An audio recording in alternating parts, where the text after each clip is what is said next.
The storm came to New Orleans like a fist through silk.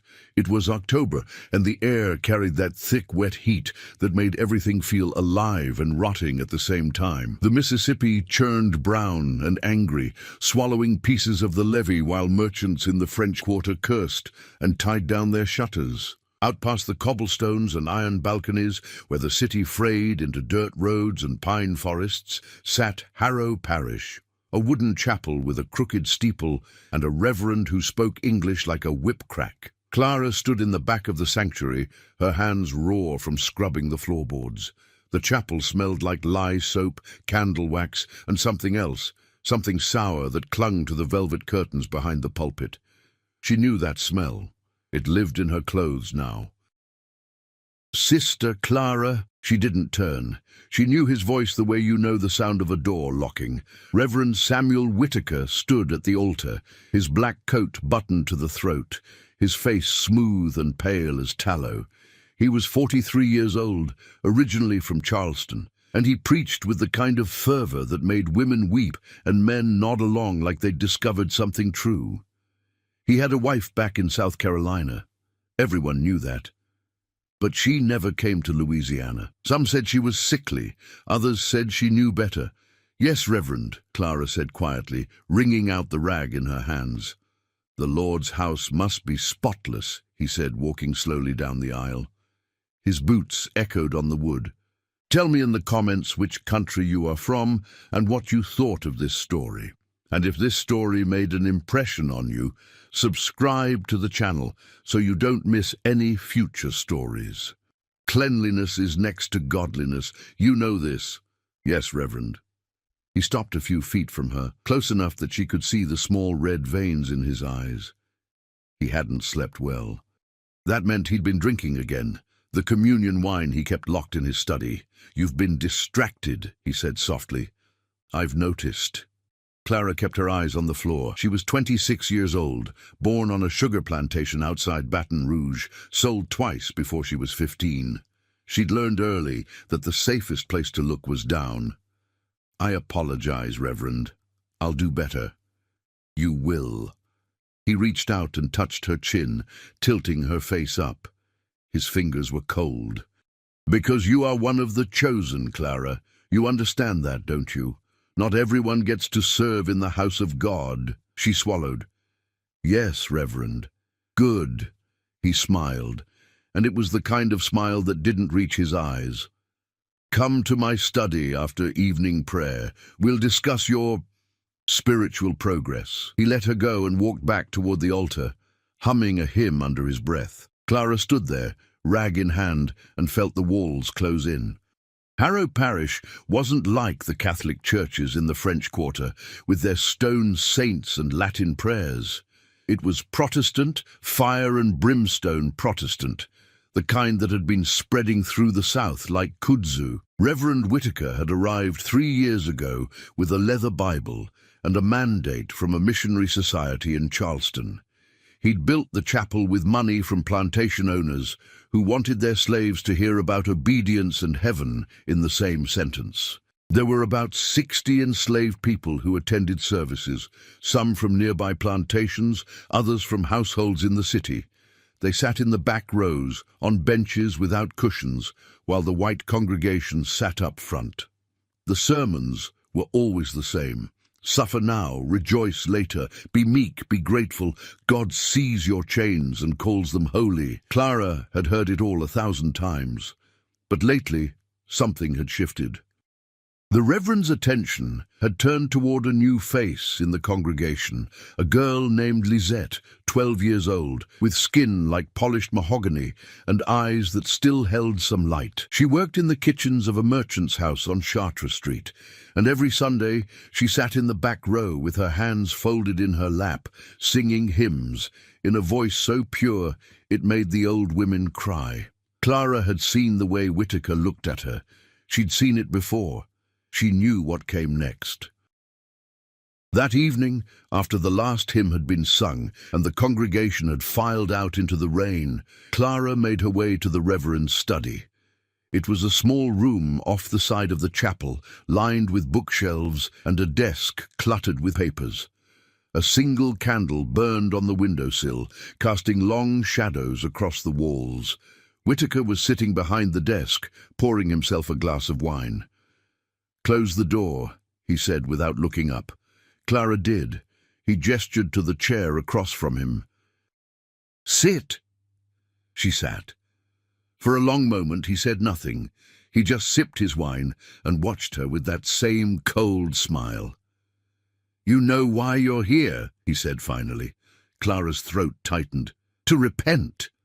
"To repent," he repeated, nodding slowly. "That's right, because we are all sinners, Clara, every one of us, even you." He stood up and walked around the desk, standing behind her chair. She could feel his breath on the back of her neck. "The flesh is weak," he murmured, "but the spirit can be made strong, through discipline, through submission." His hand rested on her shoulder. Clara closed her eyes and let herself go somewhere else. Somewhere far from this room, far from his voice, far from the shame that clung to her like a second skin. She thought about the river, she thought about the sky, she thought about running. But she didn't run, not yet. When she finally left the study, the chapel was dark. The storm outside had grown louder, rattling the shutters and making the candlelight flicker. Clara stood in the empty sanctuary, staring at the wooden cross above the altar. She didn't pray. She'd stopped praying a long time ago. Instead, she thought about Lisette, about the way the girl's hands trembled when she sang, about the way Whitaker's eyes followed her every Sunday. Clara had been that girl once. She knew how it started. She knew how it ended. And she knew that if she didn't do something, it would happen again. The next morning, Clara went to the market in the French Quarter. It was crowded and loud, full of vendors shouting in French and Spanish, selling everything from oysters to iron nails. She moved through the stalls with her head down, clutching the few coins she'd saved from mending clothes for the other enslaved women. She stopped at a butcher's stall, where a man with a blood-stained apron was sharpening knives. "I'll help you," he grunted. Clara glanced around, then leaned in close. "I need a knife, a good one." The butcher raised an eyebrow. "What for?" "Cutting meat." He studied her for a moment, then shrugged. "2 bits." She handed him the coins and took the knife.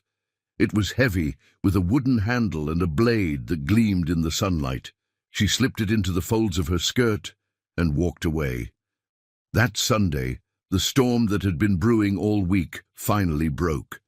The rain came down in sheets, turning the dirt roads into rivers of mud. Inside Harrow Parish, the congregation huddled together, shaking off their wet coats and whispering prayers.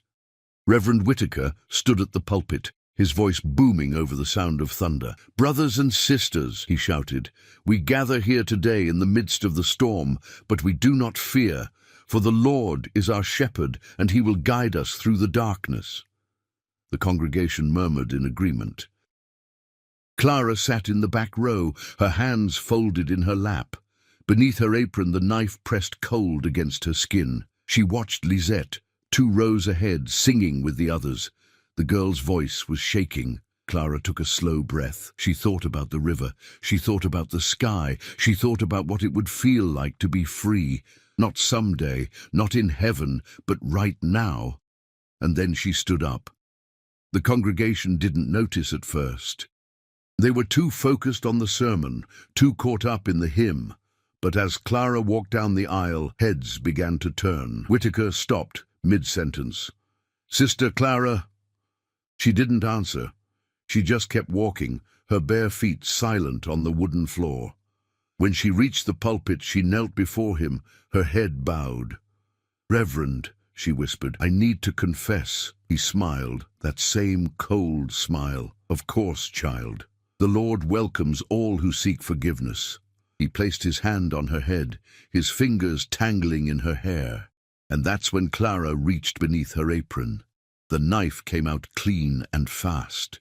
She looked up at him, her eyes meeting his for the first time. "You said the Lord sees everything," she whispered. And then she drove the blade into his throat. The hymn stopped. For a moment, there was only silence. the kind of silence that feels like the world has forgotten how to breathe. Then came the scream. It started with Mrs. Beaumont, a plantation owner's wife who sat in the third row with her silk fan and pearl necklace. Her voice split the air like glass breaking, high and sharp and endless. Others joined her, men shouting, women sobbing, children crying. The sanctuary erupted into chaos, but Clara didn't move. She knelt before the pulpit, the knife still in her hand, watching as Reverend Samuel Whitaker stumbled backward, his fingers clutched at his throat, blood pouring between them in thick, dark streams. His mouth opened and closed like a fish drowning in air. He tried to speak, tried to call for help, tried to condemn her one last time, but all that came out was a wet, choking gurgle. He fell to his knees, his eyes wide with something that might have been surprise or might have been understanding. For 3 years he had stood at this altar and spoken about Judgment Day, about the Lord's wrath, about sinners meeting their fate. Now he was meeting his own. Clara watched him die. She watched the way his body twitched and spasmed. She watched the blood soak into the white altar cloth, spreading like spilled wine. She watched until his eyes went glassy and still, until the last breath rattled out of his chest. Then she stood up. The congregation had pressed themselves against the walls, as far from her as they could get. Some were already running for the doors, shoving past each other in their panic. Others stood frozen, their faces pale with horror. Clara looked down at the knife in her hand. It was heavier now, slick with blood. She'd expected to feel something, guilt, maybe, or fear, or the wild rush of freedom. But all she felt was tired. So tired. He was going to do it again, she said quietly. No one answered. She turned and looked at the back of the chapel, where Lisette sat huddled in the corner, her eyes wide and wet with tears. The girl was shaking so hard her teeth chattered. Clara walked toward her slowly, carefully, like approaching a frightened animal. Several people gasped and moved away. Someone, she didn't see who, whispered, "Stay back from her." But Clara ignored them. She crouched down in front of Lisette and reached out, gently touching the girl's face.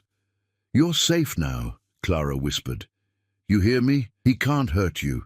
Lisette's lips trembled. You killed him." "Yes. They're going to hang you." Clara smiled, and it was a sad, broken thing. "I know." She stood up and turned back toward the altar. Reverend Whitaker's body lay crumpled at the base of the pulpit, his blood pooling on the floorboard she'd scrubbed just that morning. The wooden cross above him seemed to lean forward, as if trying to see what had been done in its shadow. Outside, the storm raged on. Thunder shook the chapel walls, and rain hammered against the roof like 1,000 desperate fists. Through the windows, Clara could see the sky, black and roiling and alive with lightning. She walked back to the center of the sanctuary and stood beneath the cross. "Now he will hear me," she said to no one in particular. Then she dropped the knife. It clattered on the floor, spinning once before coming to rest in a pool of rainwater that had leaked through the roof. Behind her, she heard footsteps, heavy boots on wet wood, men's voices, urgent and angry. "Someone get the constable! Don't let her leave! Sweet Jesus, she's mad!" But Clara didn't turn around. She just stood there, staring up at the cross, listening to the rain and the thunder and the sound of her own heartbeat slowing down. She thought about her mother, who had died giving birth to her on a plantation she'd never learned the name of. She thought about the men who had bought and sold her like cattle. She thought about every night in Whitaker's study, every time she'd swallowed her shame and let him call it God's will. She thought about freedom, and then she started to sing. Amazing grace, how sweet the sound. Her voice was rough and low, nothing like Lisette's pure soprano, but it carried through the chapel, cutting through the chaos and the screams. "That saved a wretch like me." The congregation fell silent, staring at her like she was a ghost. "I once was lost, but now am found." Loom, the chapel doors burst open. 3 men rushed in. The constable, a barrel-chested Frenchman named Auguste Delacroix, and 2 of his deputies. They were soaked from the rain, their faces grim and determined. Was blind, but now I see. Delacroix stopped in the doorway, taking in the scene, the body, the blood, the woman standing beneath the cross, singing a hymn like it was Sunday morning, and nothing had happened at all. Mon Dieu, he breathed. Clara finished the verse and let the last note hang in the air. Then she turned to face him. I'm ready, she said simply. Delacroix approached her slowly, his hand on the pistol at his belt. Did you do this? Yes. Why? Clara looked at him, really looked at him, the way she'd never been allowed to look at white men before. Because he was a liar and a devil, and someone had to stop him. Delacroix's jaw tightened. He glanced at the body, then back at her. You'll hang for this. I know. He pulled out a pair of iron shackles and reached for her wrists. Clara held them out willingly. The metal was cold and heavy, but she'd worn chains before. These felt no different. As Delacroix led her toward the door, Clara looked back one last time. The congregation was still pressed against the walls, watching her with a mixture of fear and something else, something that looked almost like awe. Lisette was still in the corner, tears streaming down her face. But she wasn't looking at Clara with horror anymore. She was looking at her with gratitude. Clara nodded once, a small gesture that said, live, be free, remember. Then she turned and walked out into the storm. They locked her in the parish jail, a small stone building behind the courthouse on Royal Street. It was damp and dark, with a single barred window that looked out onto an alley full of garbage and rats. There was a wooden bench, a bucket for waste, and nothing else. Clara sat on the bench and listened to the rain. Hours passed, then days. She lost track of time in the darkness, measuring her existence by the meals that were shoved through the slot in the door, thin gruel and stale bread that tasted like ash. Sometimes she heard voices outside, people arguing, someone demanding justice, someone else calling her a murderer, a savage, an abomination. Once she heard a woman's voice, soft and uncertain, saying, maybe he deserved it. Maybe she was right. That voice was quickly silenced. On the 3rd day, a man came to see her. He was tall and thin, with wire-rimmed spectacles and ink-stained fingers. He introduced himself as Etienne Moreau, a lawyer from the French Quarter. I don't have money for a lawyer, Clara said. I'm not asking for money. Moreau pulled out a small notebook and a pencil. I want to know what happened, the truth. Clara studied him. He didn't look like the kind of man who would care about the truth. But there was something in his eyes, a curiosity, maybe, or a kind of quiet anger that reminded her of her own. So she told him. She told him about the first time Whitaker had called her to his study.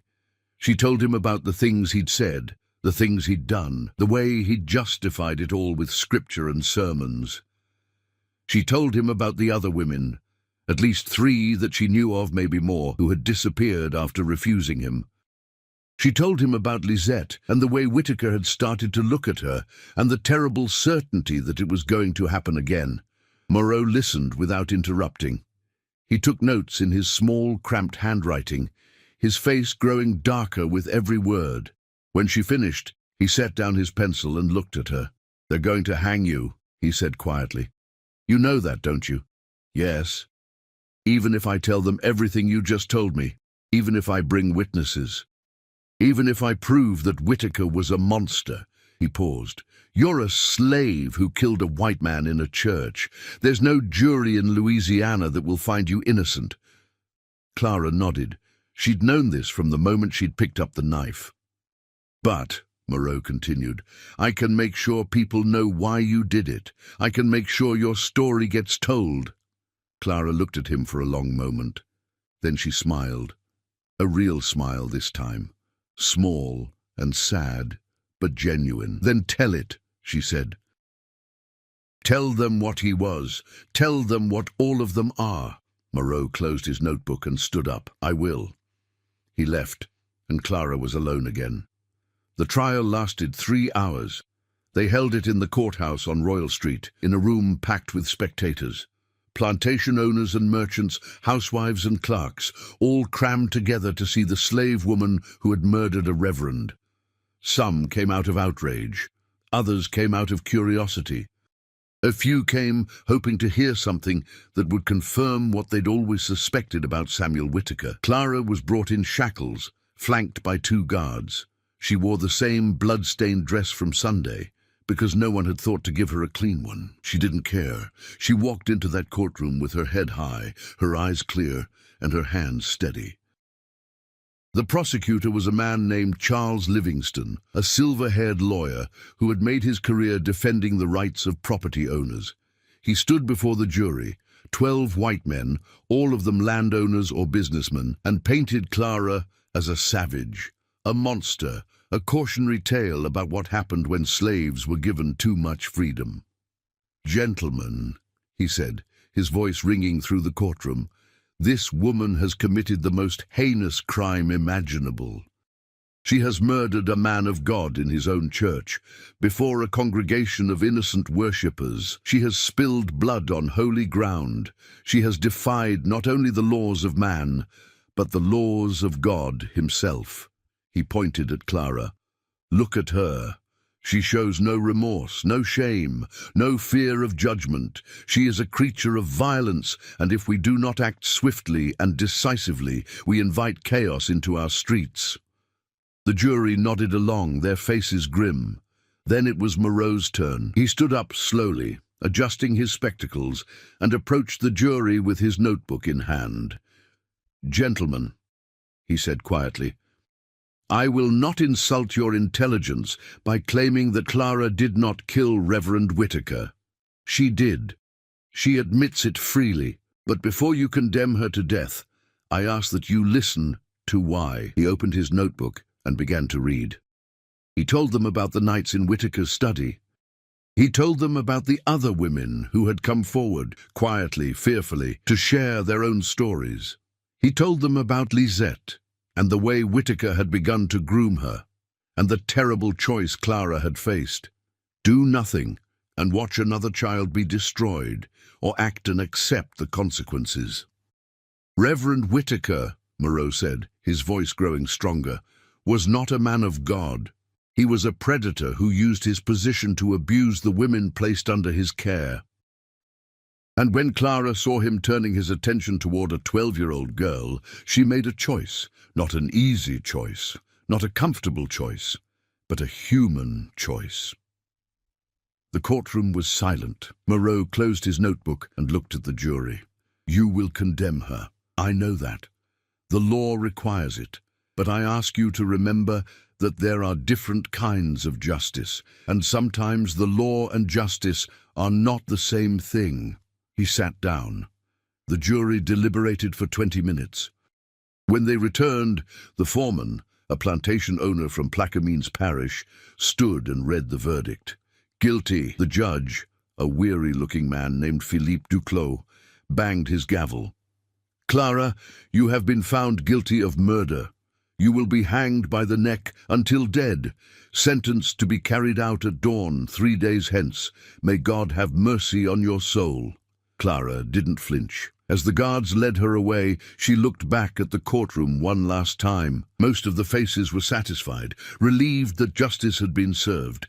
But a few, just a few, looked uncertain, troubled, as if they'd heard something they couldn't unhear. Moreau caught her eye and nodded. She nodded back. They took her back to the jail, but this time they moved her to a different cell, one reserved for prisoners awaiting execution. It was even smaller than the first, with no window and no light except for the torch that burned in the hallway outside. Clara sat in the darkness and waited. On the second night, someone came to see her. At first, she thought it was Moreau again, but when the figure stepped into the torchlight, she saw that it was a woman, small and slight, with dark skin and eyes that gleamed like black glass. "Who are you?" Clara asked. The woman smiled. "My name is Marie. Some call me a healer, others call me something else." Clara had heard stories about women like this. Women who knew roots and herbs, who could read bones and see futures, who walked the line between the world of the living and the world of spirits. In the French Quarter, they called them traiteurs. On the plantations, they called them conjure women. "Why are you here?" Clara asked. Marie stepped closer to the bars. "Because I wanted to meet the woman who made a devil bleed." Clara said nothing. "They're going to hang you," Marie continued. "But that doesn't mean you have to die." What are you talking about?" Marie reached into her pocket and pulled out a small cloth bag tied with red thread. "Drink this. Tonight, when the guard brings your meal, it will slow your heart, make you cold. They'll think you're dead. And when they take your body to be buried, someone will be waiting to dig you up." Clara stared at the bag. "Why would you help me?" "Because what you did was brave, and because the world needs more brave women." Marie pressed the bag through the bars.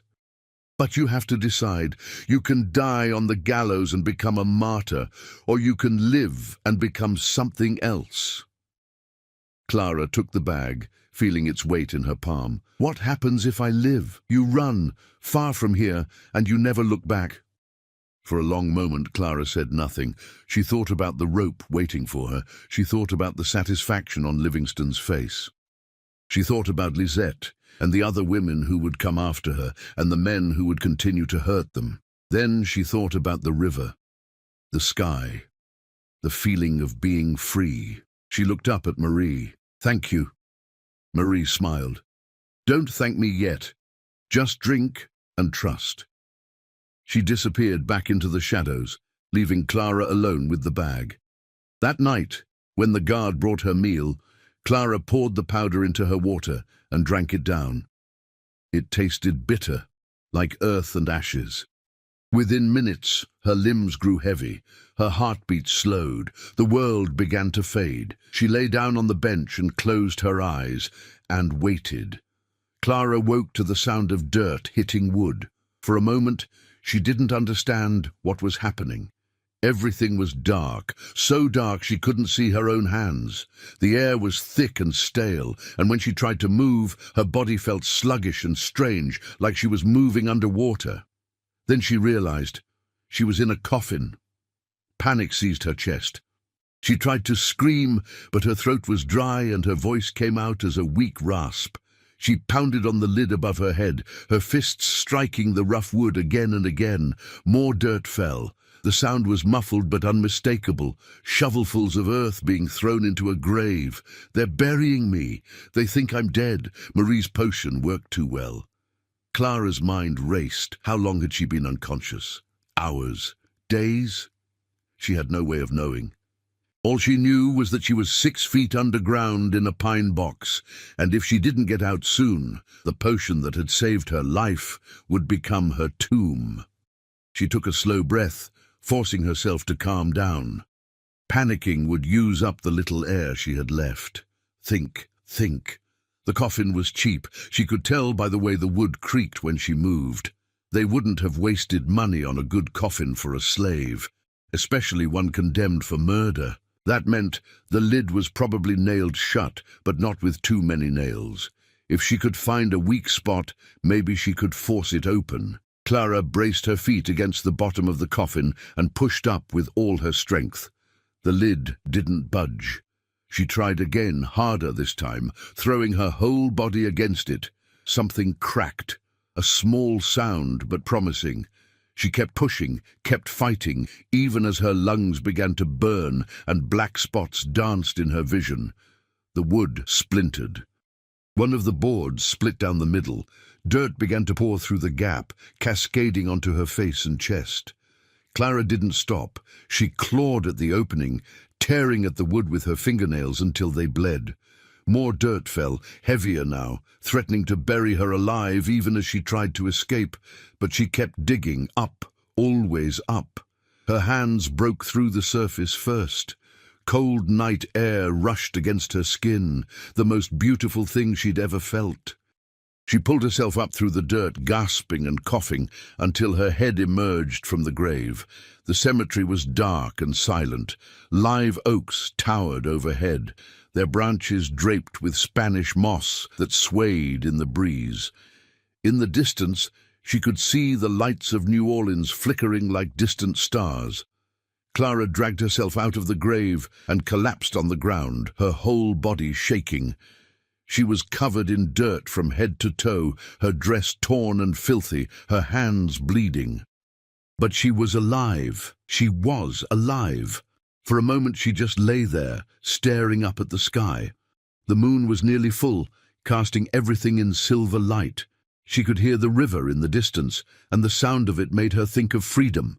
Real freedom, not the kind that came after death. "You made it!" Clara jerked upright, her heart pounding.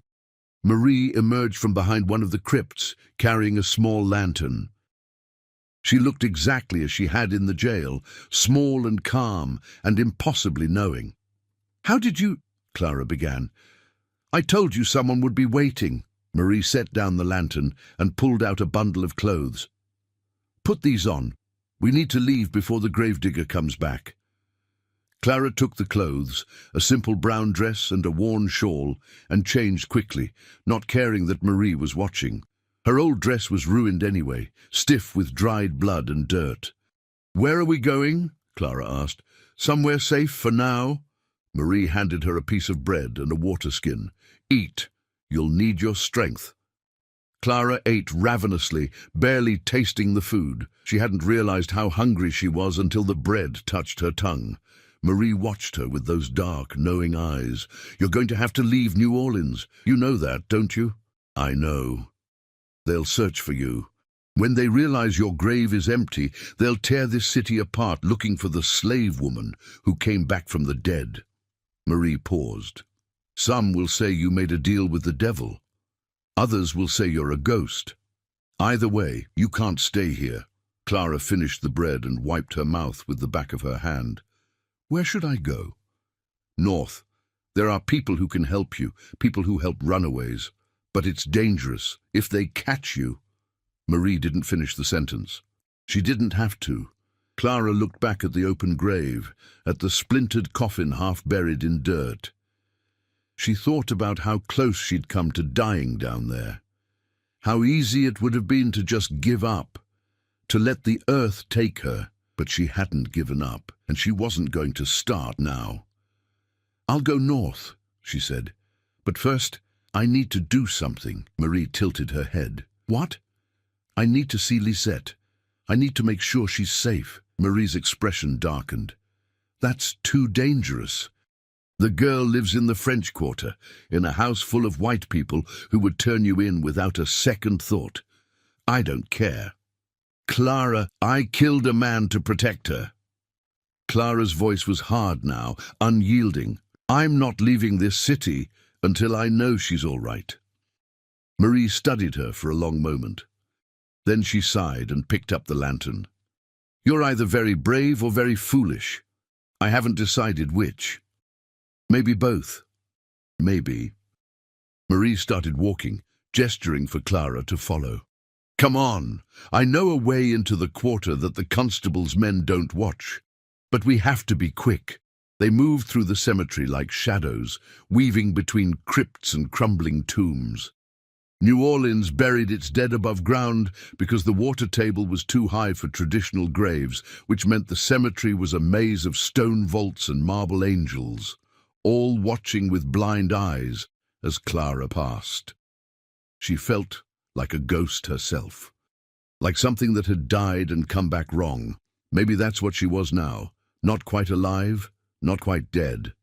Something in between. They left the cemetery through a gap in the iron fence and made their way into the city. The streets were empty at this hour, most people tucked safely in their beds, but Clara could hear sounds in the distance. Music from a tavern, laughter from a brothel, the occasional shout of a night watchman making his rounds. Marie led her through narrow alleys and back streets, places where the moonlight didn't reach and the shadows grew thick as smoke. Clara followed without question. She had no choice but to trust this woman. This stranger who had saved her life for reasons she still didn't fully understand. They reached the French Quarter just as church bells began to toll midnight. The houses here were tall and narrow, with wrought iron balconies and shuttered windows. Clara recognized the neighborhood. She'd walked these streets before, back when she'd been sent to run errands for the church. Marie stopped in front of a 3-story townhouse on Chartres Street. This is the place. The merchant's house where the girl works. Clara looked up at the dark windows. How do I get in? The kitchen door, around back. It's usually left unlocked for the servants. Marie handed her the lantern. But Clara, listen to me. You have 5 minutes, maybe 10. If anyone sees you, they'll sound the alarm, and every constable in New Orleans will be hunting you by sunrise. I understand. Do you? Marie grabbed her arm, her grip surprisingly strong. Because if you get caught, I can't save you again. No one can. Clara pulled her arm free. I know what I'm doing. She didn't wait for Marie's response. She just turned and made her way down the narrow alley that ran alongside the house, her heart pounding in her chest. The kitchen door was exactly where Marie had said it would be. Clara tried the handle. Unlocked. She slipped inside and closed the door softly behind her. The kitchen was dark and smelled like yesterday's bread. Clara moved carefully, her bare feet silent on the stone floor. She could hear snoring from somewhere upstairs, the merchant and his family, sleeping soundly, unaware that a dead woman was walking through their house. She found the servants' quarters in the back, a small room with 3 narrow beds and a single candle burning low. 2 of the beds were empty. In the third, curled up under a thin blanket, was Lisette. Clara approached slowly, not wanting to startle her. She knelt beside the bed and gently touched the girl's shoulder. Lisette's eyes flew open. She started to scream, but Clara clamped a hand over her mouth. "Shh," Clara whispered. "It's me. It's Clara." Lisette's eyes went wide.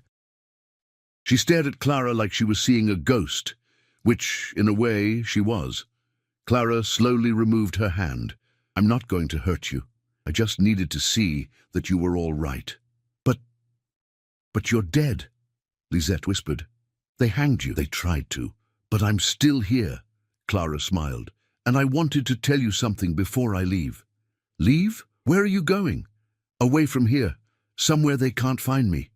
Clara took Lisette's hand. "But I need you to do something for me. I need you to live. Do you understand? Live a real life, not the life they tell you to live, but the one you choose for yourself."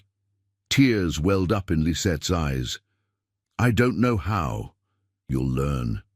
You're stronger than you think." Clara squeezed her hand. "And when things get hard, when people try to tell you who you are and what you're worth, I want you to remember something. Remember that there was a woman who loved you enough to kill for you. Remember that you're worth fighting for." Lisette nodded, tears streaming down her face. Clara stood up. "I have to go now, but I'll think of you. Always." She turned to leave, but Lisette grabbed her hand. "Clara?" "Yes?" "Thank you." Clara smiled. "You're welcome, child." She pulled free and walked back through the kitchen, through the door, back into the night where Marie was waiting. They left the quarter before sunrise, moving through the city like smoke. Marie led Clara to a small house near the river, hidden behind a grove of willows. Inside, an older man, a freed slave named Baptiste, was waiting with supplies, food, clean clothes, a pair of worn boots, and a map. "This will take you to Baton Rouge," Baptiste said, spreading the map on the table. "From there, you follow the river north to Natchez, then Memphis, then Cairo. In Cairo, there are people who can help you cross into free territory." Clara studied the map. The distances were vast, the journey impossibly long, but she'd already come back from the dead. Compared to that, walking 1,000 miles seemed almost easy. "Thank you," she said. Baptiste nodded. "Marie says you're brave. You'll need that where you're going." "I know." Marie handed her a small cloth bag. "Herbs for healing. And something else. Something to help you if the pain gets too bad." Clara looked at her. "What pain?" The pain of remembering. Marie's eyes were sad. It doesn't go away just because you run. You'll carry it with you everywhere you go. But maybe that's not such a bad thing. Maybe that pain will remind you why you had to do what you did. Clara took the bag and tucked it into her pocket. I won't forget. I know you won't. As dawn broke over New Orleans, Clara left the city. She walked north along the river road, the Mississippi churning brown and endless beside her. Behind her, the city was waking up, church bells ringing, markets opening, people beginning their day. Somewhere in that city, a gravedigger would find an empty coffin and raise the alarm. Somewhere, constables would begin searching for the woman who had cheated death. Somewhere, people would whisper about the slave who had killed a reverend and then vanished like smoke. But Clara didn't look back. She just kept walking, one foot in front of the other, towards something that might have been freedom, or might have been just another kind of prison. She didn't know yet. All she knew was that she was alive, and she was moving, and that was enough. For now, that was enough. 3 days after Clara's grave was found empty, the rumors started. They began in the markets first, whispered between vendors selling oysters and okra. Then they spread to the taverns, the parlors, the churches. By the end of the week, everyone in New Orleans had heard some version of the story. The slave woman who killed the Reverend had risen from the dead. Some said she'd made a pact with the devil, trading her soul for another chance at life. Others claimed she'd been visited by African spirits who'd breathed life back into her corpse. The more superstitious swore they'd seen her walking the streets at night, her eyes glowing like coals, her hands still stained with blood. Auguste Delacroix, the constable, didn't believe in ghosts or devils or African spirits, but he believed in fugitive slaves, and he knew that an empty grave meant one of 3 things: grave robbers, resurrection men stealing bodies for medical schools, or someone who'd never been dead in the first place. He chose to believe the 3rd option, which meant Clara was out there somewhere, alive and running, and he was going to find her. Delacroix stood in his office on Royal Street, studying the map pinned to his wall. Red marks indicated plantations where slaves had recently gone missing. Blue marks showed towns along the river where fugitives had been spotted. And there, in the center of it all, was New Orleans, the beating heart of Louisiana's slave economy, where the capture and return of runaways was as much a business as sugar or cotton. His deputy, a young man named Louis Marchand, knocked on the doorframe. "Sir, we've got something." Delacroix looked up. "What is it?" A woman, matching Clara's description, was seen near Baton Rouge 3 days ago. She was traveling alone, heading north on the river road. Delacroix's jaw tightened. Did they try to apprehend her? They didn't realize who she was until after she'd moved on, but the witness is certain it was her. Same height, same build, same scar on her left hand from where she burned it on church candles. Delacroix moved to the map and traced a line north from New Orleans to Baton Rouge. It was about 80 miles, a long distance to cover on foot, but possible for someone determined enough. "She's moving fast," he muttered. "Too fast. She must have help." "What do you want to do?" Delacroix pulled the map off the wall and rolled it up. "Get the horses ready. We're riding to Baton Rouge." "Now, sir?" "It's almost nightfall. Now." Delacroix grabbed his coat. "If she's headed north, she's trying to reach free territory, and if she makes it past Natchez, we'll lose her for good." They rode out within the hour, Delacroix and 4 of his men, all armed with rifles and pistols. The road north was rough, cutting through swamps and pine forests where the air was thick with mosquitoes and the sound of frogs. They stopped only to rest the horses, pushing hard through the night. By the time they reached Baton Rouge, the sun was rising over the river, painting the water gold. Delacroix made inquiries. He talked to ferrymen and merchants, innkeepers and farmers. Most people were reluctant to talk. No one wanted to be seen helping a constable hunt down a fugitive slave, even one who'd committed murder. But eventually he found someone willing to cooperate. a plantation overseer named Hugh Garrett, who'd been drinking away his wages in a riverside tavern. "Yeah, I seen her," Garrett slurred, his breath reeking of whiskey. "Couple days back. She was walking north on the river road, trying to look inconspicuous. But I know a runaway when I see one." "Did you speak to her?" "Nah, didn't want no trouble. But I'll tell you this. She looked scared, like something was chasing her." "Something was." Delacroix tossed a few coins on the table. "If you see her again, send word. There's a reward." Garrett's eyes lit up. "How much?" "Enough." Delacroix left the tavern and gathered his men. "She's still ahead of us, but not by much. We'll split up. Marchand, you take the river road. The rest of you fan out and check the settlements. Anyone sees a black woman traveling alone, you bring her in. Understood?" The men nodded and dispersed. Delacroix mounted his horse and rode north, his eyes scanning the road ahead. The river churned beside him, brown and endless, carrying barges loaded with cotton and sugar downstream toward New Orleans. Somewhere on this same road, Clara was walking, running, trying to escape. But escape to where? The north was still hundreds of miles away, and between here and there lay 1,000 dangers: slave catchers, patrols, bounty hunters, ordinary citizens who would turn her in for the reward. Even if she managed to avoid all of them, she'd still have to cross state lines, find the Underground Railroad, trust strangers not to betray her. The odds were against her, but Delacroix had learned over the years that desperate people could do impossible things. He just had to make sure she didn't succeed. Clara knew they were following her. She'd known since Baton Rouge, when she'd spotted the constable's men asking questions at the ferry landing. She'd kept her head down, stayed out of sight, and moved on before they could spot her. But she could feel them behind her now, like a shadow she couldn't shake. She'd been walking for 6 days, covering 20 miles a day when she could, less when the terrain got rough. Her feet were blistered and bleeding, her body ached from sleeping on the ground, and her stomach was a constant knot of hunger. The food Baptiste had given her was long gone, and she'd been surviving on whatever she could find: wild berries, roots, the occasional fish she managed to catch in shallow creeks. But she kept moving. North, always north. The landscape changed as she traveled. The swamps and bayous of New Orleans gave way to rolling hills and pine forests. The air grew slightly cooler, though the humidity never left. She passed plantations where she could hear the songs of field workers drifting across the cotton rows, and she had to resist the urge to stop, to warn them, to tell them what she'd done. But she couldn't save everyone. She could barely save herself. On the 7th day, Clara reached a small settlement called Port Hudson.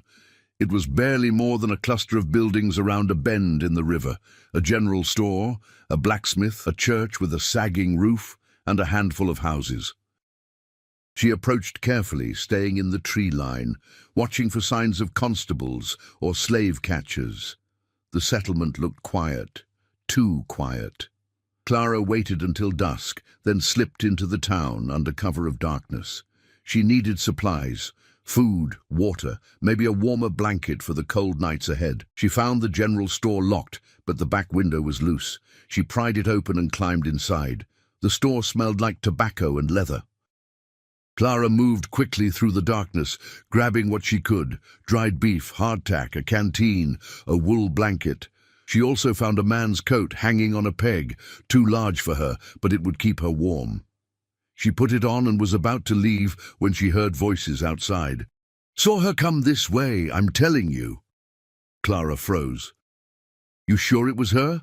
"Could have been any colored woman. Had the same coat, same walk. It's her." Clara's heart hammered in her chest. She looked around frantically for another exit, but there was only the front door and the window she'd come through. The voices were getting closer. She made a decision. Clara grabbed a lantern from the shelf, lit it with a match, and hurled it against the far wall. The glass shattered, oil splashing across the wooden floor. Flames erupted immediately, hungry and bright. Then she ran. She dove through the window just as the front door burst open. Behind her, she heard shouting, men's voices, angry and confused, but she didn't look back. She just ran into the darkness, her lungs burning, her legs pumping. The settlement erupted into chaos. Bells rang, people shouted. She could hear the constable's men organizing, spreading out to search the perimeter. Clara veered off the main road and plunged into the forest. Branches tore at her face and arms. Roots threatened to trip her, but she didn't slow down. She ran until her legs gave out, until she collapsed against a fallen log, gasping for air. She'd bought herself time, but not much. They knew she was here now. They knew she was close, and they weren't going to stop hunting her. Delacroix arrived in Port Hudson an hour after the fire started.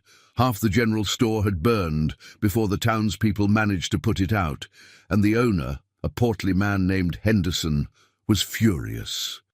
"She destroyed my store," Henderson shouted, gesturing at the charred remains. "Everything I own was in there." "We'll catch her," Delacroix said calmly. "How long ago did she run?" "Maybe an hour. She went into the woods, heading north." Delacroix turned to his men. "Get torches. We're going after her." Marchand looked uncertain. "Sir, it's dark. The forest is dense. She could be anywhere." "Then we search everywhere." Delacroix's voice was hard. "I'm not letting her slip away again." They rode into the forest with torches blazing, the light casting long, dancing shadows through the trees. Delacroix had brought tracking dogs, bloodhounds from a plantation near Baton Rouge, and they picked up Clara's scent almost immediately, baying and straining at their leashes. The hunt was on. Clara heard the dogs before she saw the torches. The sound of their howling sent ice through her veins. She'd heard stories about what happened to runaways caught by dogs, the torn flesh, the broken bones, the screaming. She forced herself to her feet and kept moving, even though every muscle in her body begged her to stop. She waded through a creek, hoping the water would mask her scent. It didn't work. The dogs kept coming, their baying growing louder. She climbed a steep hillside, her hands scrabbling at roots and rocks. Behind her, she could see the torchlight flickering through the trees, getting closer. She could hear men's voices shouting to each other. At the top of the hill, Clara found herself at the edge of a ravine. The drop was steep, maybe 30 feet down to a rocky stream bed below. In the darkness, she couldn't tell how deep the water was or what lay at the bottom. The dogs were almost upon her now. She could hear them crashing through the underbrush, could smell their hot breath. Clara looked at the ravine, then she looked back at the torches, and she jumped. The fall seemed to last forever. Wind rushed past her face, and for a moment she felt weightless, suspended between earth and sky. Then she hit the water with a bone-jarring impact that knocked the air from her lungs. The stream was shallow, maybe 4 feet deep. She'd landed on her side, and pain exploded through her ribs. But she was alive. She dragged herself out of the water and stumbled downstream, her vision blurring. Behind her, she heard the dogs reach the edge of the ravine, barking furiously. She heard men's voices debating whether to climb down. "It's too steep," someone said. "We'll break our necks." "Then we go round. There's a path 1/2 mile back." Clara didn't wait to hear more. She kept moving, following the stream as it wound through the ravine. Her ribs screamed with every breath, and she was pretty sure at least one was broken. But she couldn't stop. Not yet. She walked through the night, using the stream as her guide. The ravine eventually opened up into a wider valley, and the trees thinned out. By the time the sun rose, she'd put several miles between herself and her pursuers, but they were still out there, still hunting. And Clara was running out of places to run. On the 9th day, Clara reached Natchez. It was a river town, bigger than Port Hudson, but smaller than New Orleans, perched on high bluffs overlooking the Mississippi. The town was divided into 2 parts. Natchez under the hill, the rough waterfront district full of gamblers and prostitutes and riverboat men, and Natchez proper, where the respectable citizens lived in grand mansions surrounded by gardens. Clara knew she couldn't stay. Natchez was a major hub for the slave trade, with auction houses and holding pens scattered throughout the town. but she needed to cross the river, and the ferry landing was here. She waited until nightfall, then made her way down to the waterfront. The docks were crowded with steamboats and flatboats, their decks piled high with cotton bales and cargo. Dock workers, most of them enslaved men, moved through the chaos, loading and unloading goods under the watchful eyes of overseers. Clara kept to the shadows, watching for an opportunity. She found it when a small flatboat began casting off, heading upriver toward Memphis. The crew consisted of 3 men, and they were too busy with the ropes and poles to notice when Clara slipped aboard and hid herself among the cargo. The boat pushed away from the dock, and Clara felt the gentle rocking as they entered the current. She was so exhausted that she fell asleep almost immediately, curled up between crates of tools and barrels of salt pork. She woke to voices. "Telling you, I saw someone climb aboard. You're seeing things. Too much whiskey. Check anyway. If there's a stowaway, the captain'll want to know." Clara's eyes snapped open. Daylight was streaming through gaps in the cargo. She could hear footsteps on the deck above her, coming closer. She looked around frantically. There was nowhere to hide, nowhere to go. If they found her, they'd turn her over to the authorities in the next town, and she'd be back in chains before nightfall. The footsteps stopped right above her hiding spot.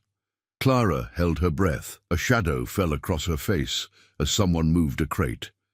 She tensed, ready to fight if she had to.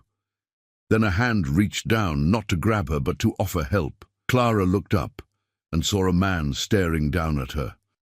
He was young, maybe 30, with dark skin and intelligent eyes. He put a finger to his lips, signaling for silence. Then he moved the crate back, hiding her from view. "Nothing here," he called out to the others. "Just cargo." "You sure?" "I'm sure. Come on, we've got work to do." The footsteps moved away. Clara waited, her heart pounding. After a few minutes, the man returned. He crouched down beside her hiding spot and spoke in a low voice. "You're running." It wasn't a question. Clara nodded. "How far are you planning to go?" "As far as I can." The man studied her for a moment. "You're Clara, aren't you? The woman from New Orleans, the one who killed the Reverend." Clara's blood ran cold. "How do you know that?" "Word travels on the river. They're looking for you.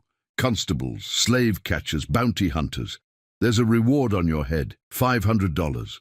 $500. It was a fortune, enough to set a man up for life.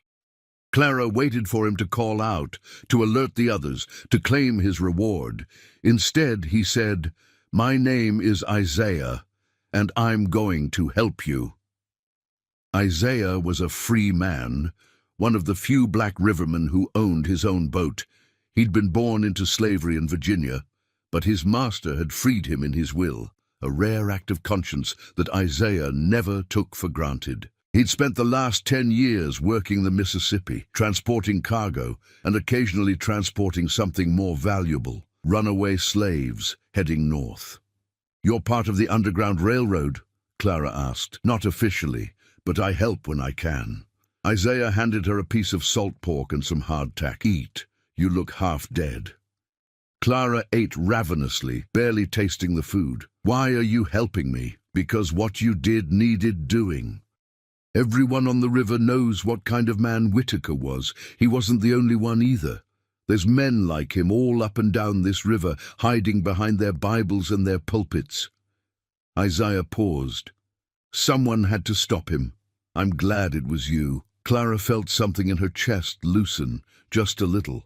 For days she'd been running and hiding, convinced that everyone she met would turn her in. But here was someone who understood, someone who saw her not as a fugitive or a murderer, but as a person who'd made an impossible choice. "Thank you," she said quietly. "Don't thank me yet. You're not safe." Isaiah glanced toward the deck. "We're heading upriver to Memphis. From there I can connect you with people who can take you further north, Cairo, then across into Illinois. But Clara, you need to understand something. The closer you get to free territory, the more dangerous it becomes. The slave catchers know the routes." They watched the crossings, One wrong move, and they'll have you. I understand. Do you? Isaiah's gaze was intense. Because if you get caught, they won't just hang you. They'll make an example of you. They'll want every slave in the South to see what happens when you kill a white man. Clara met his eyes. I've already died once. I'm not afraid anymore. Isaiah studied her for a long moment. Then he nodded. All right, but you do exactly what I tell you when I tell you. Agreed. Agreed. For the next 3 days, Clara stayed hidden in the cargo hold while Isaiah's boat made its way up the Mississippi. They passed plantations and small settlements, steamboats and trading posts. Sometimes Clara heard voices, men shouting questions to Isaiah about whether he'd seen a fugitive slave, a woman matching her description. Isaiah always said no. At night, when the boat was anchored and the crew was asleep, Isaiah would bring Clara up on deck for fresh air. She'd stand at the railing, looking out at the river, watching the moonlight dance on the water. You ever think about going back? Isaiah asked one night. Clara shook her head. There's nothing to go back to. What about the girl, Lisette? Clara's chest tightened. She thought about the last time she'd seen Lisette, tears streaming down her face, thanking her. She'll be all right. She's stronger than she knows. And you? Will you be all right? Clara didn't answer right away. She thought about everything she'd lost, her home, her name, her life. She thought about the nights in Whitaker's study, the weight of the knife in her hand, the look in his eyes when he realized what was about to happen. I don't know, she said finally. But at least now I have a chance to find out. Isaiah nodded. That's more than most people get. On the 4th day, they reached Memphis. Memphis was chaos. The docks were packed with steamboats and flatboats, cargo being loaded and unloaded in a constant frenzy of activity. The air smelled like coal smoke and river water, and the sharp tang of whiskey from the saloons that lined the waterfront. Everywhere Clara looked, she saw people, rivermen and merchants, slave traders and freedmen, all moving through the streets with purpose. Isaiah docked the boat and helped Clara off. Stay close to me. Don't make eye contact with anyone. And for God's sake, don't run. Running makes you look guilty. They made their way through the crowd, Isaiah leading her away from the docks and into the city proper. Memphis was bigger than Clara had expected. Wider streets, taller buildings, more people. But it was still a southern city, still a place where slavery was legal and runaways were hunted. Isaiah led her to a small house on the edge of town, tucked away behind a livery stable. He knocked 3 times, paused, then knocked twice more. The door opened a crack. A woman's face appeared, older with grey hair and sharp eyes. Isaiah, she said. It's been a while. I brought someone who needs help. The woman looked at Clara, her gaze assessing. Then she opened the door wider. Come in, quickly. Inside, the house was small but clean. A fire burned in the hearth, and the smell of cornbread filled the air. The woman gestured for Clara to sit. My name is Ruth, she said. Isaiah tells me you're heading north. Clara nodded. Do you know how far Cairo is from here? No. 300 miles. Give or take. Ruth poured Clara a cup of water. It'll take you 2 weeks on foot, maybe longer. And every mile of that journey is dangerous. You'll be crossing through some of the worst country for runaways. Slave catchers know the routes, they watch the roads. If you're going to make it, you'll need help. I know. Ruth sat down across from her. There's a network of safe houses between here and Cairo. People who'll hide you, feed you, point you in the right direction. But you have to be careful. Not everyone who claims to help is trustworthy. There are people who pretend to be part of the railroad just to collect bounties. Clara's stomach tightened. How do I know who to trust? You don't. Not always. Ruth reached into her pocket and pulled out a small piece of cloth, a white handkerchief with a blue cross stitched in one corner.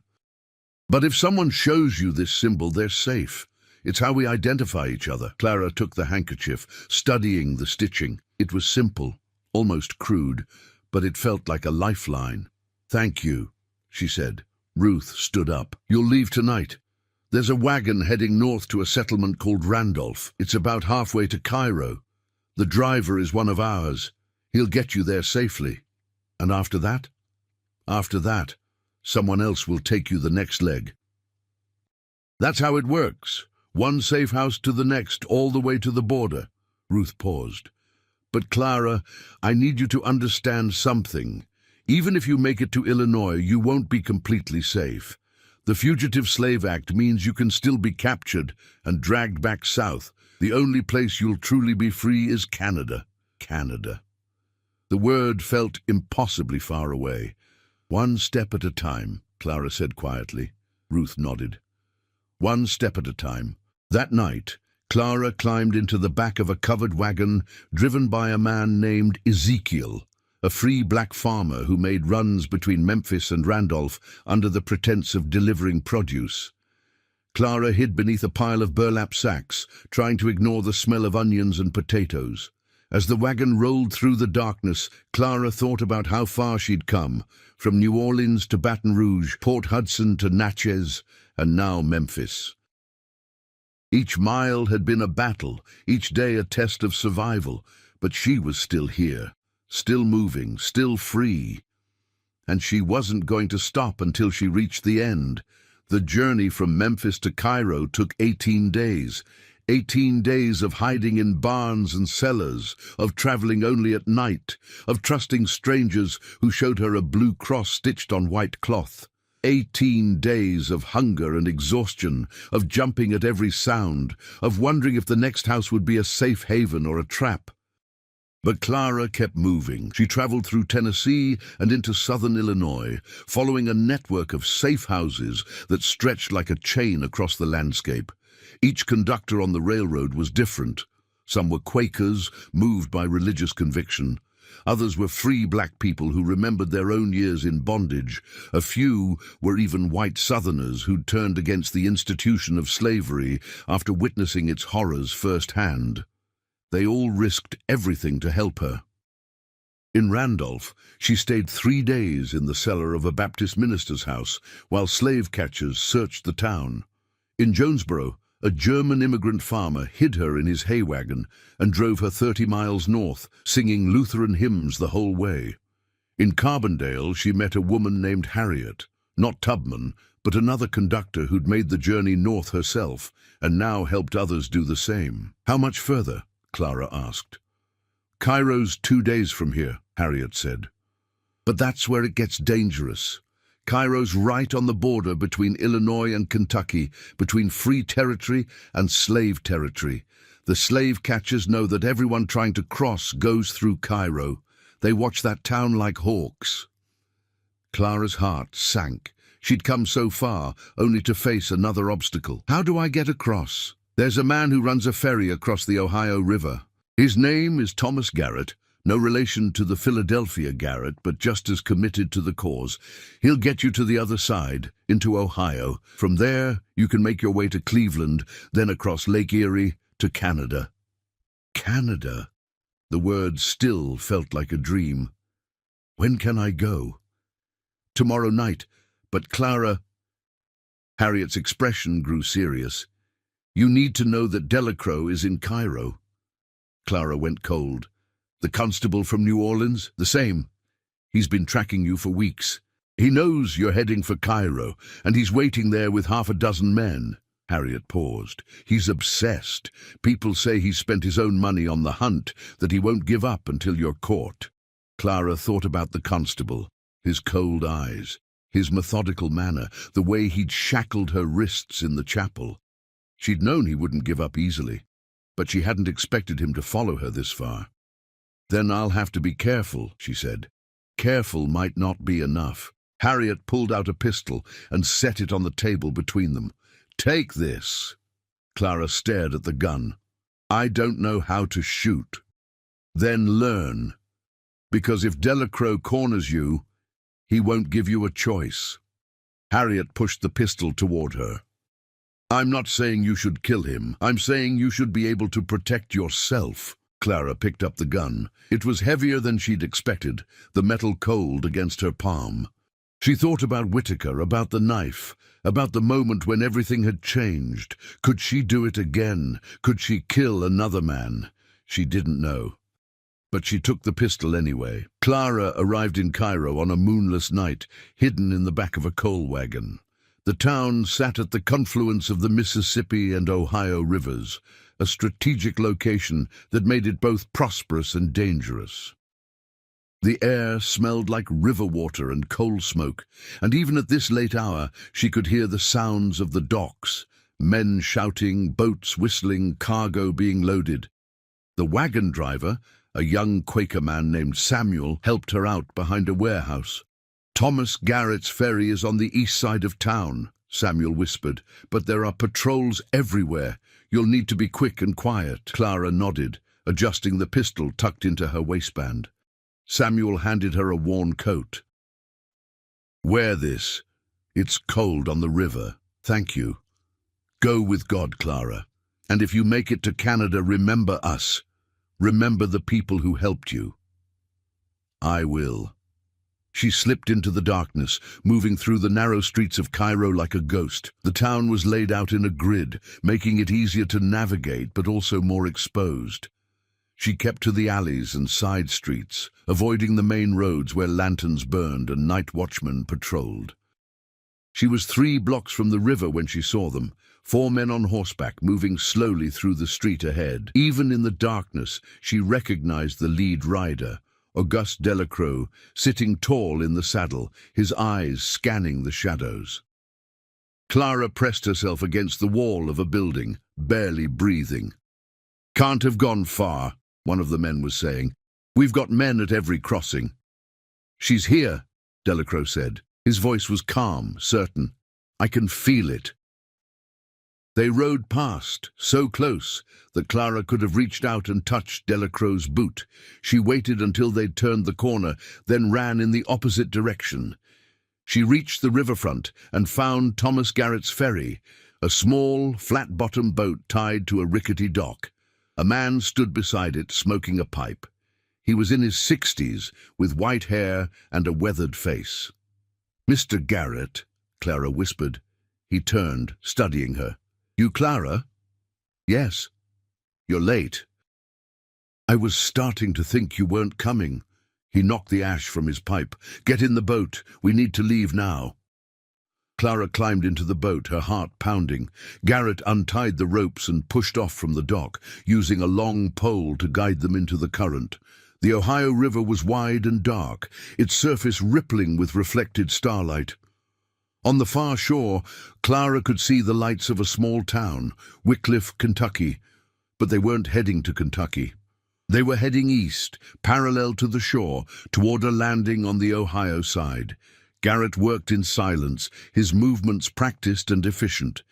Clara sat in the bottom of the boat, watching the shoreline slide past. They were halfway across when she heard it, the sound of horses coming from the dock they'd just left. "There, on the river!" Clara's blood froze. Garrett cursed under his breath and started rowing faster. "Get down! Stay low!" Clara flattened herself in the boat. Behind them she heard shouting, then the sharp crack of a gunshot. The bullet hit the water 20 feet behind them, sending up a small splash. "They're shooting," Clara said. "They won't hit us. Too dark, too far." But Garrett's jaw was tight. "Just stay down." More shots rang out. One bullet whistled past, close enough that Clara felt the air move. Another struck the side of the boat with a solid thunk, punching through the wood. Water began seeping in. "We're taking on water," Garrett said. "We need to move faster." He rowed with everything he had, his arms straining. Clara grabbed a bucket and started bailing, scooping water and tossing it overboard as fast as she could. Behind them, she heard horses entering the water, splashing through the shallows. Delacroix and his men were coming after them. "Faster!" Clara shouted. "I'm going as fast as I can." The Ohio shore was getting closer, 100 yards, then 50, then 20. But the boat was sinking, the water rising above Clara's ankles. Garrett stood up, using the pole to push them the last few yards. The boat scraped against the rocky shore, and Clara jumped out, stumbling in the shallow water. "Go!" Garrett shouted. The safe house is a mile north, a white farmhouse with a red door. Tell them Thomas sent you." Clara ran. Behind her she heard horses crashing through the water, heard Delacroix's voice shouting orders. She didn't look back. She just ran into the darkness, her lungs burning, her legs pumping. She'd made it to Ohio, free territory. But she wasn't free yet. The farmhouse appeared like a miracle. White clapboard siding, a red door, smoke rising from the chimney. Clara pounded on the door, gasping for breath. "Please," she managed. "Thomas sent me." The door opened. A woman stood there, middle-aged with kind eyes. "Quickly," she said, pulling Clara inside. "They're right behind you." She led Clara through the house and down into the cellar, where a hidden door was built into the wall. Behind it was a small room, barely big enough for a person to sit in. "Get in," the woman said. "Don't make a sound." Clara crawled into the hiding space. The woman closed the door, and Clara heard something heavy being moved in front of it. Furniture or a barrel, something to hide the entrance. Then she waited. Minutes later, she heard pounding on the front door, heard men's voices demanding entry, heard Delacroix questioning the woman. "Have you seen a colored woman? She came this way." "No, sir. I've been alone all evening. You mind if we search the house?" "I do mind, actually. This is my property, and you have no authority here. This is Ohio, not Louisiana." A pause. Then Delacroix's voice, cold and measured. "I have a warrant. Step aside." Clara heard boots on the floorboards above, heavy footsteps moving through the house. They searched the kitchen, the bedrooms, the parlor. Then they came down to the cellar. Clara held her breath, her hand on the pistol. The footsteps moved around the cellar, stopping and starting. Someone kicked at the walls, testing for hollow spaces. "Anything?" Delacroix called down. "Nothing, sir. Just storage." "Check again." More footsteps, more kicking. Clara's heart hammered so loud she was sure they could hear it. Then finally, "She's not here, sir. She has to be. We saw her come this way. Maybe she kept running, could be in the woods by now." A long silence. Clara imagined Delacroix standing in the cellar, his cold eyes scanning every shadow, every corner.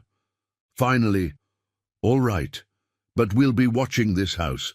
If she shows up, you'll answer for it." The footsteps retreated. The front door slammed. Clara stayed hidden for another hour, not daring to move. When the woman finally opened the hiding space, Clara was shaking. "They're gone," the woman said. "But they'll be back. You need to leave as soon as it's safe." "Where do I go?" "North. There's a town called Ripley, about 60 miles from here. Cross the river there, and you'll be deeper into Ohio, further from the slave catchers." The woman helped Clara out of the hiding space. "But you should rest first. You look exhausted." Clara wanted to argue, wanted to keep moving, but her body was at its limit. She nodded and let the woman lead her to a small bedroom upstairs. She slept for 12 hours straight. When Clara woke, the sun was high and the house was quiet. The woman, her name was Margaret, brought her food and fresh clothes. "Delacroix's men are still in town," Margaret said, "but they're searching the wrong areas. If you leave tonight, you should be able to slip past them." "Why are you doing this?" Clara asked. "You could hang for helping me." Margaret smiled sadly. "My sister was a slave once, down in Virginia. She died trying to escape, drowned in a river. I couldn't save her, but maybe I can save you." Clara felt tears prick her eyes. "Thank you. Don't thank me yet. You still have a long way to go." That night, Margaret's husband drove Clara north in a wagon loaded with hay. They traveled back roads and logging trails, avoiding the main routes where patrols would be watching. It took 3 days to reach Ripley. The town sat on the banks of the Ohio River, directly across from Kentucky. Margaret's husband left Clara with a free black family who lived on the edge of town. "You'll cross tomorrow," the father told her. "There's a woman on the Kentucky side, a white woman named Mrs. Rankin, who helps people like you.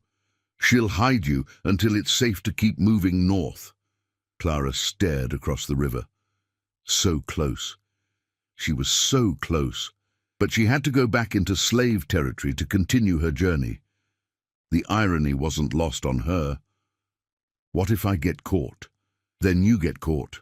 But if you don't try, you'll never know. The man put a hand on her shoulder. You've come this far. Don't give up now. Clara nodded. The next night she crossed the Ohio River one more time, rowing a small boat under cover of darkness. She reached the Kentucky shore and found Mrs. Rankin's house, a large home on a hill overlooking the river, with a lantern burning in the window as a signal. Mrs. Rankin was a small, fierce woman with grey hair and sharp eyes. "You must be Clara," she said. "Come in, quickly." She hid Clara in an attic room and brought her food and water. "How long do I have to stay here?" Clara asked. "A few days, maybe a week. Delacroix has men watching the river crossings. We need to wait until things calm down." Mrs. Rankin sat down on the edge of the bed. "But I want you to know something. You're going to make it. I've helped dozens of people cross, and I can tell when someone has the strength to see it through. You do." Clara wanted to believe her. But she'd been running for so long, had come so close to capture so many times, that hope felt dangerous. "What if Delacroix finds me? Then I'll deal with him." Mrs. Rankin's eyes were hard. "I'm a white woman with money and connections.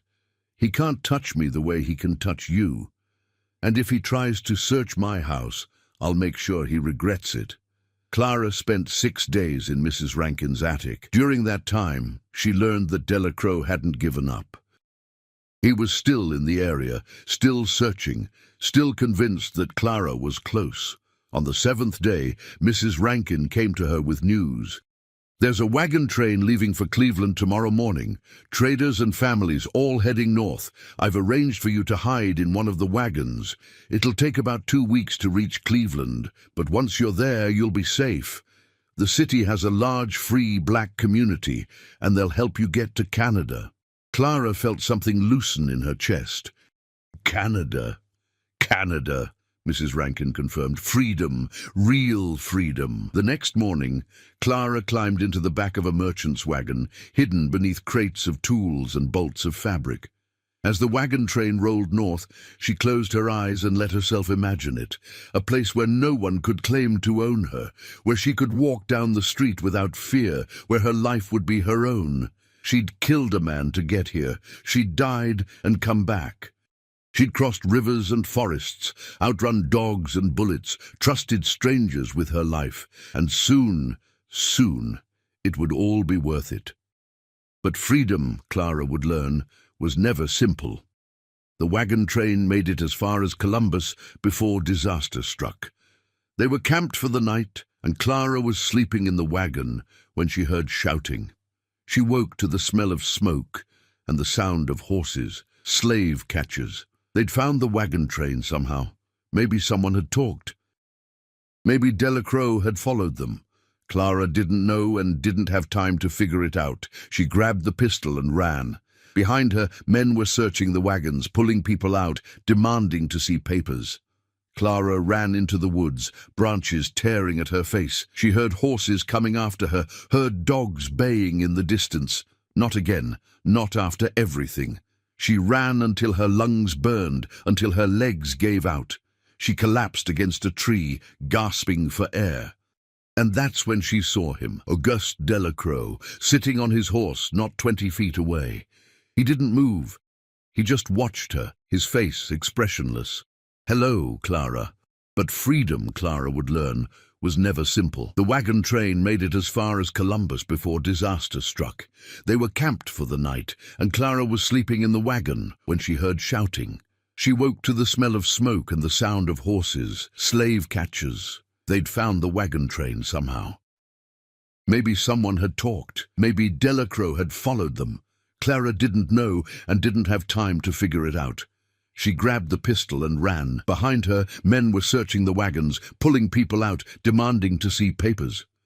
Clara ran into the woods, branches tearing at her face. She heard horses coming after her, heard dogs baying in the distance. Not again, not after everything. She ran until her lungs burned, until her legs gave out. She collapsed against a tree, gasping for air. And that's when she saw him, Auguste Delacroix, sitting on his horse not 20 feet away. He didn't move. He just watched her, his face expressionless. Hello, Clara. But freedom, Clara would learn, was never simple. The wagon train made it as far as Columbus before disaster struck. They were camped for the night, and Clara was sleeping in the wagon when she heard shouting. She woke to the smell of smoke and the sound of horses, slave catchers. They'd found the wagon train somehow. Maybe someone had talked. Maybe Delacroix had followed them. Clara didn't know and didn't have time to figure it out. She grabbed the pistol and ran. Behind her, men were searching the wagons, pulling people out, demanding to see papers. Clara ran into the woods, branches tearing at her face. She heard horses coming after her, heard dogs baying in the distance. Not again, not after everything.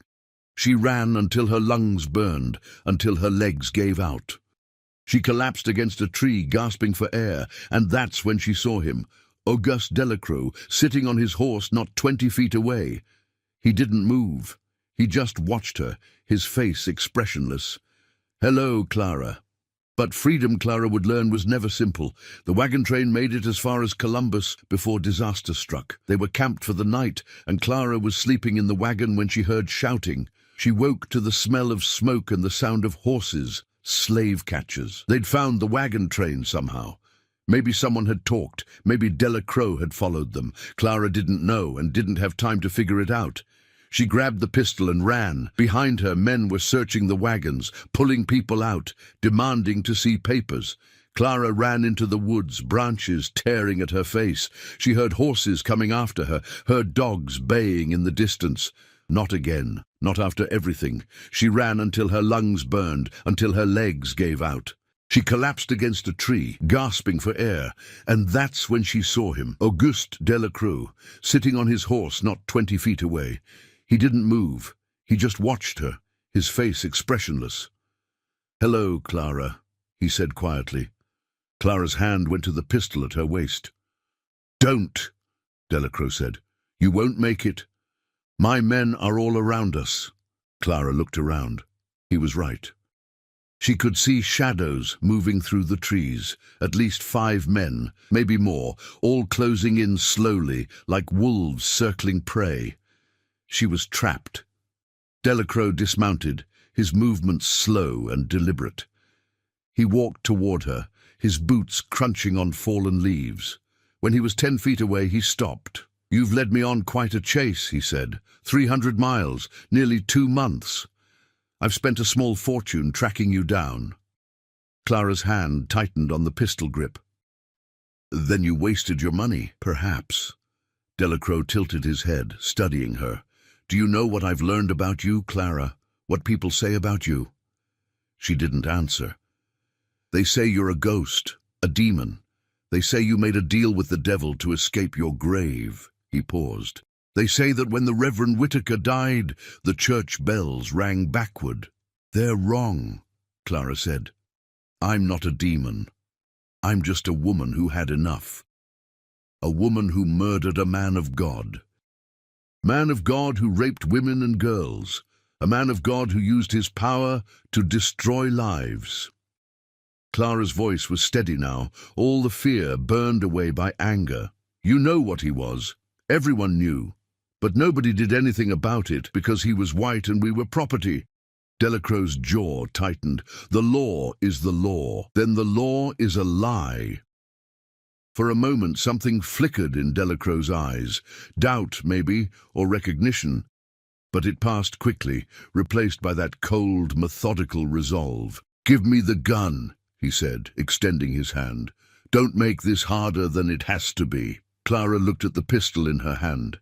She thought about Whitaker's study, about Lisette's tears, about the knife.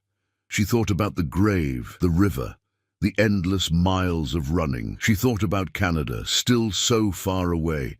Then she looked at Delacroix and made her choice. No. She raised the pistol. Delacroix moved faster than she expected, diving to the side just as she pulled the trigger. The shot went wide, the crack of gunfire echoing through the forest. Then chaos erupted. Delacroix's men rushed in from all sides. Clara fired again, aiming at the nearest shadow. Someone screamed. She ran, zigzagging through the trees, branches whipping her face.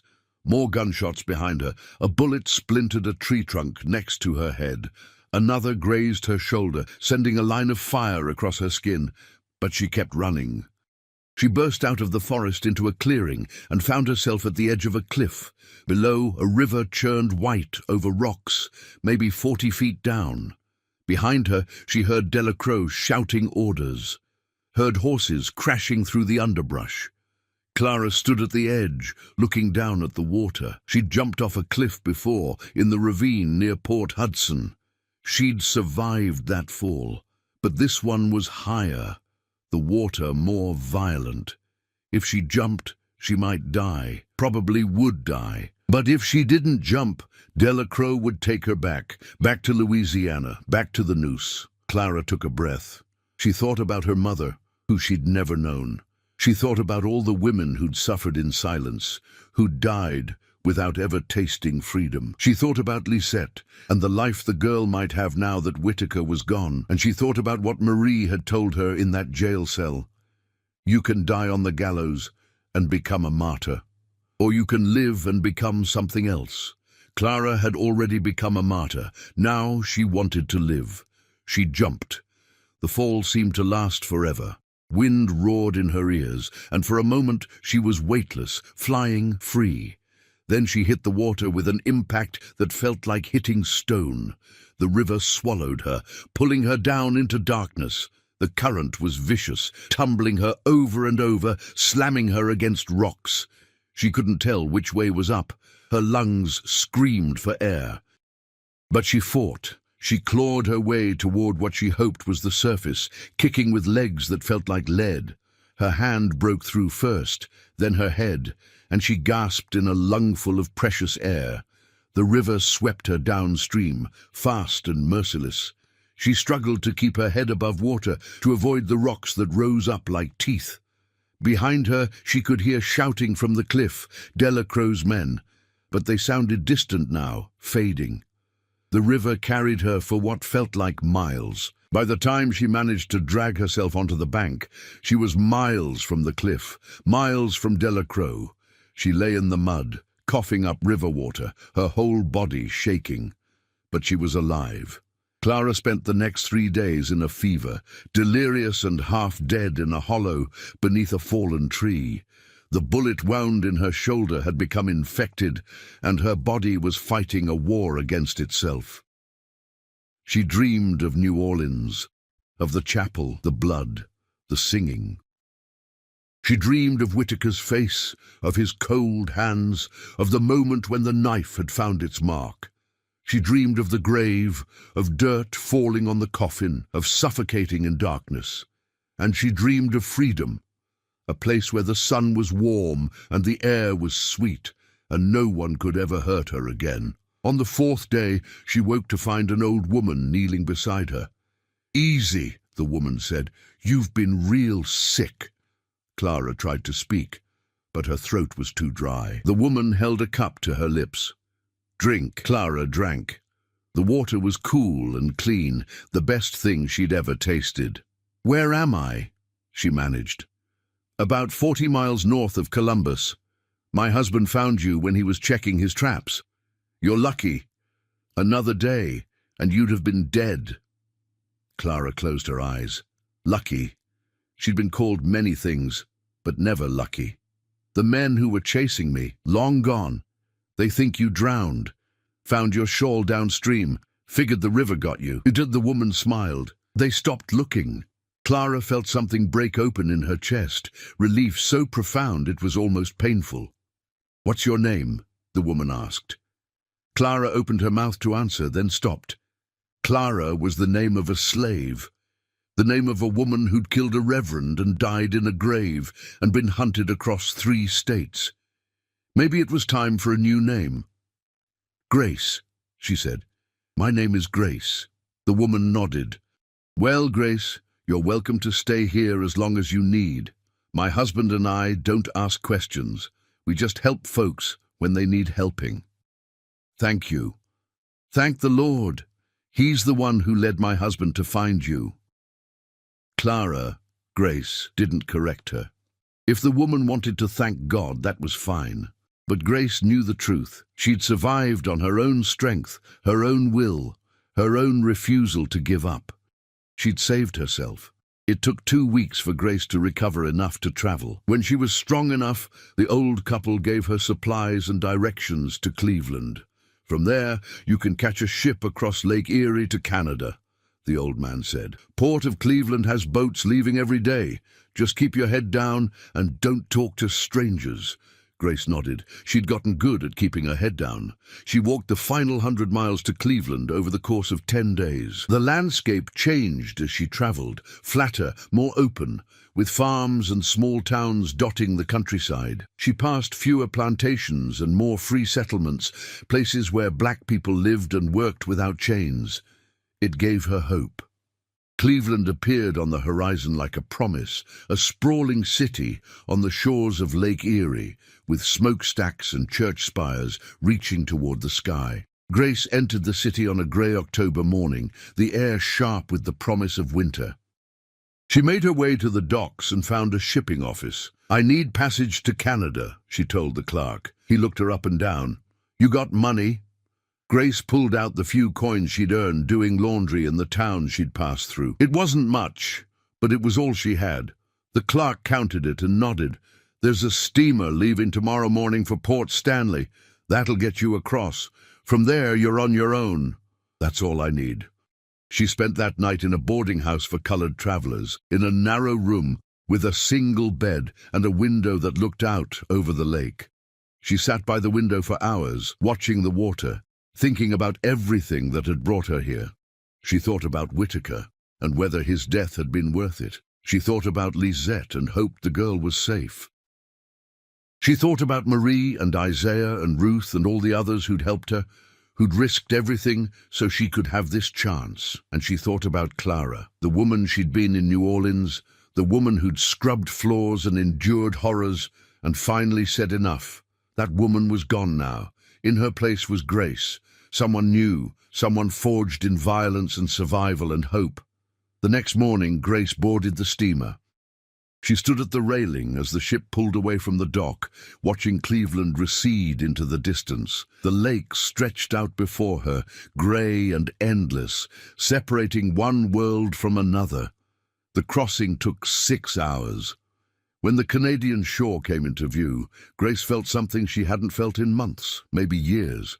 Peace. The ship docked in Port Stanley, a small town on the northern shore of Lake Erie. Grace walked down the gangplank on shaking legs, her feet touching Canadian soil for the first time. No one stopped her. No one asked for papers. No one tried to claim her as property. She was free, really, truly free. Grace stood on the dock, breathing in the cold air, feeling the sun on her face. Behind her, the lake sparkled in the afternoon light. Ahead of her, a whole new life waited. She'd survived. Against all odds, against every danger, against men with guns and dogs and chains, she'd survived. And now, finally, she could live.